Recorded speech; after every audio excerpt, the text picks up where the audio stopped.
Olá, tudo bem? Estamos aqui nesse tempo juntos para estudar um pouquinho a Palavra de Deus e a gente vai estar falando sobre visão e cegueira, mas não a visão e cegueira vista desse ponto de vista do mundo, mas sim a visão e cegueira do ponto de vista de Deus ou do ponto de vista de Jesus, no texto relatado em João capítulo 9. Queria estudar contigo esse pequeno trecho da Palavra de Deus. Vamos ler? O texto se encontra em João capítulo 9, de 35 a 41. O relato é maior, mas eu queria fazer esse recorte do texto e estudar contigo, trazer essa visão do texto para que possa edificar a sua vida como edificou a minha vida no momento que eu li e vi o que esse texto falava. Vamos lá, João 9, de 35 a 41. Ouvindo Jesus que o tinham expulsado, encontrando-o, lhe perguntou: Crês tu no Filho do Homem? Ele respondeu e disse: Quem é, Senhor, para que eu nele creia? E Jesus lhe disse: Já o tens visto, e é o que fala contigo. Então afirmou ele: Creio, Senhor, e o adorou. Prosseguiu Jesus: Eu vim a este mundo para juízo, a fim de que os que não veem vejam, e os que veem se tornem cegos. Alguns dentre os fariseus que estavam perto dele perguntaram-lhe: Acaso também nós somos cegos? Respondeu-lhe Jesus: Se fosseis cegos, não terias pecado algum, mas porque agora dizeis: Nós vemos, subsiste o vosso pecado.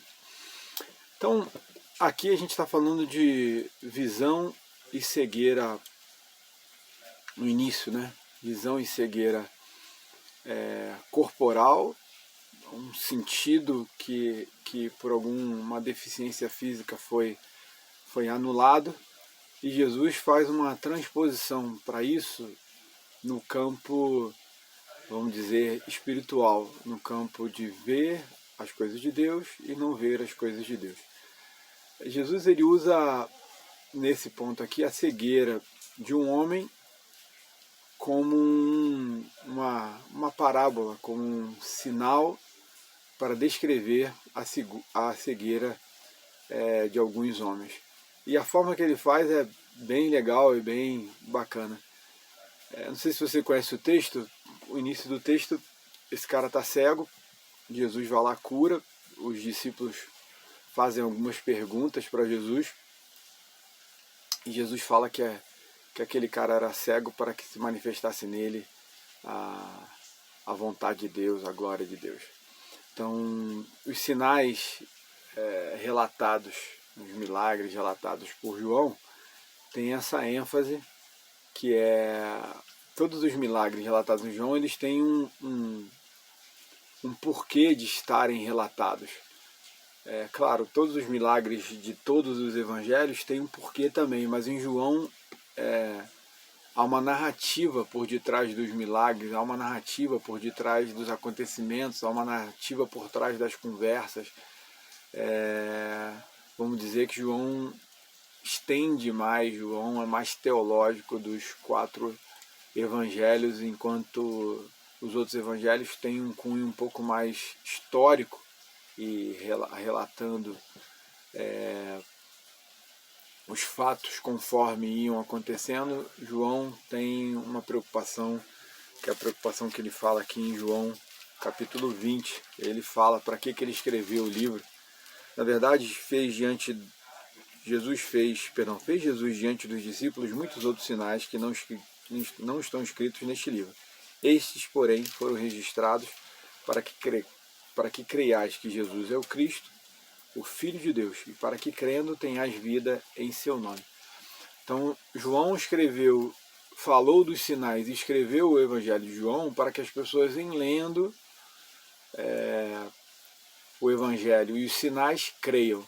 Então, o milagre da cura, descrito por João em João 9, é uma manifestação de algo que Jesus fez e que João, no seu escrito, teve a intenção que as pessoas, lendo aquele escrito, se convertessem, crescem, entregassem suas vidas a Ele, assim como o próprio cego o fez.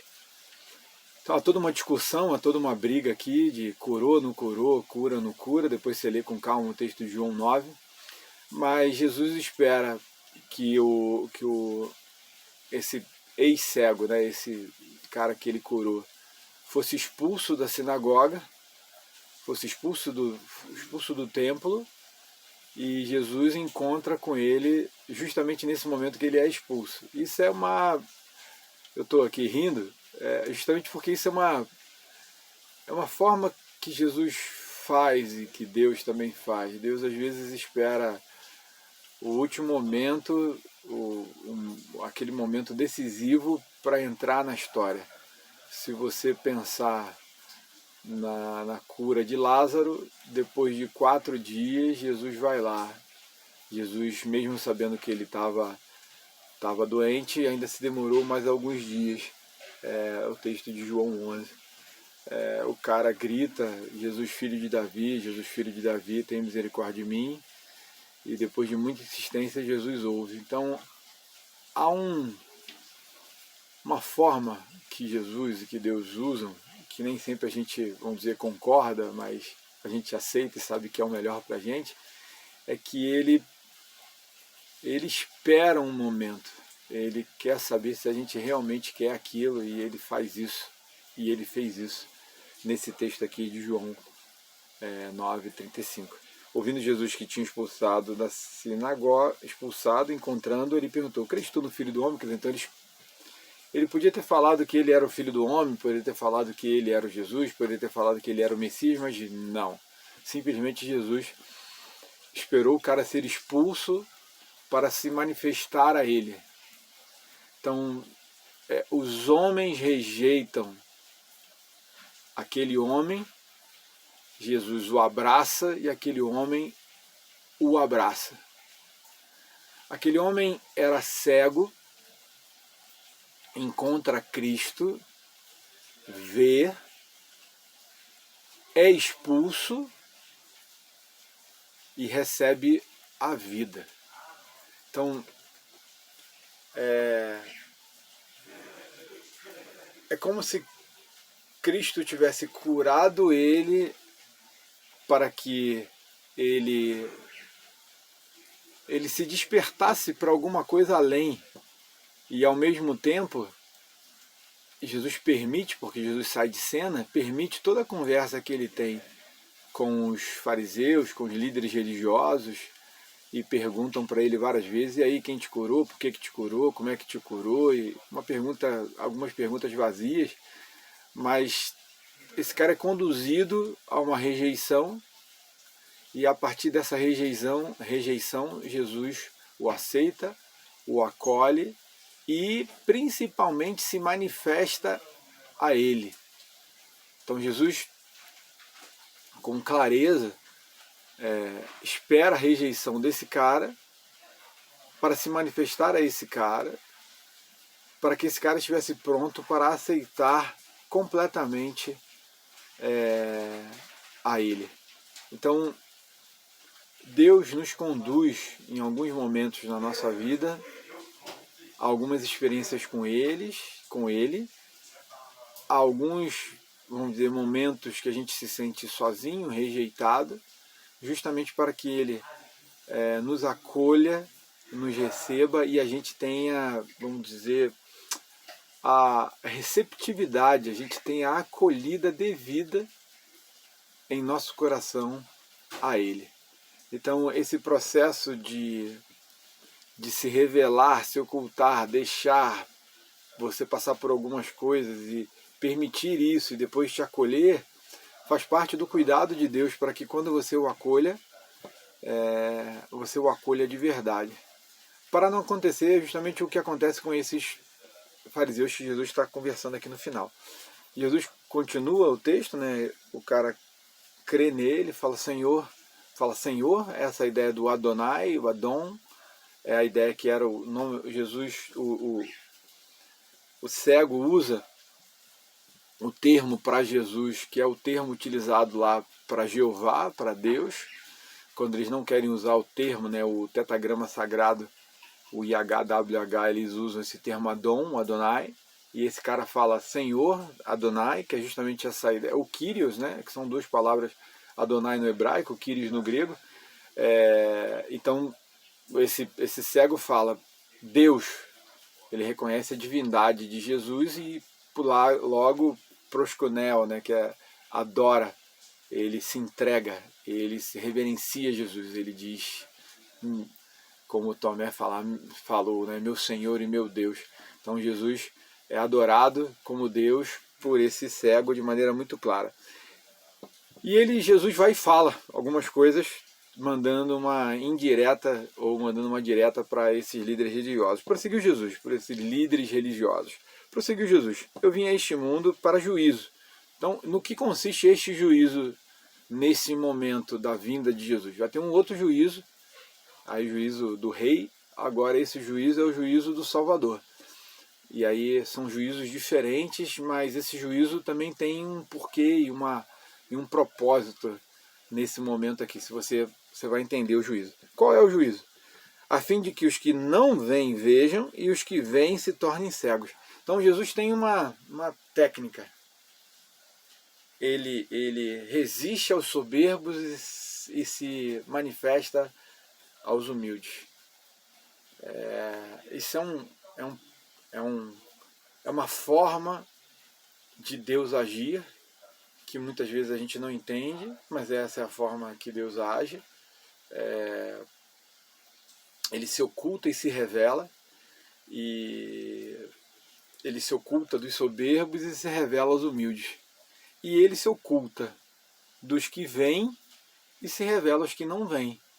Mas será que todos aqueles que são cegos vão se converter, todos aqueles que enxergam não vão encontrar a graça? Não, não é isso que o texto está trabalhando. O texto está trabalhando justamente o que ele vai continuar falando aqui. Alguns dos fariseus, ouvindo, né, aquilo que Jesus tinha falado, perguntaram, acaso também nós somos cegos?